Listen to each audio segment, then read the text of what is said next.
يحتاج الرجل الى الثقة. ஒரு ஆண் என்ன பண்ணணும்? ட்ரஸ்ட் பண்ணணும், அவனை நம்பணும். وتحتاج المرأة الى الاهتمام. ஒரு பெண்ணுக்கு அவளை கேர் எடுத்து பார்த்துக்கணும். ويحتاج الرجل الى التشجيع. ஒரு ஆண் என்ன எதிர்பார்ப்பான்? அவனை என்கரேஜ்மெண்ட் பண்ணும். அவன் என்ன பண்றான்? அவனை என்கரேஜ் பண்ணும். وتحتاج المرأة الى الطمأنينة. ஒரு பெண்ணுக்கு அவளுக்கு மன அமைதி, மன நிம்மதி என்ன பண்ணணும்? நம்ம கொடுக்கணும். يحتاج الرجل الى الولاء. ஒரு ஆண் தன்னிட்ட விசுவாசமா இருக்கணும் அப்படின்னு சொல்லிட்டு என்ன பண்ணுவான்? எதிர்பார்ப்பான்.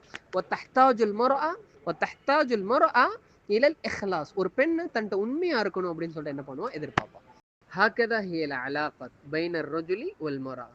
ليس التنافس بل شراكة متناسقة. كل طرف فيها يكمل الآخر. இதுதான் ஒரு ஆணுக்கும் பெண்ணுக்கும் மத்தியில உள்ள ஒரு உறவு. ஸோ இது வந்து ரெண்டு பேத்துக்கு மத்தியில் இருக்கக்கூடிய போட்டி இல்லை, பட் ஒருத்தவங்க மற்றவங்களுடைய தேவையை புரிஞ்சு பூர்த்தி செய்யக்கூடிய ஒரு கூட்டு உறவு.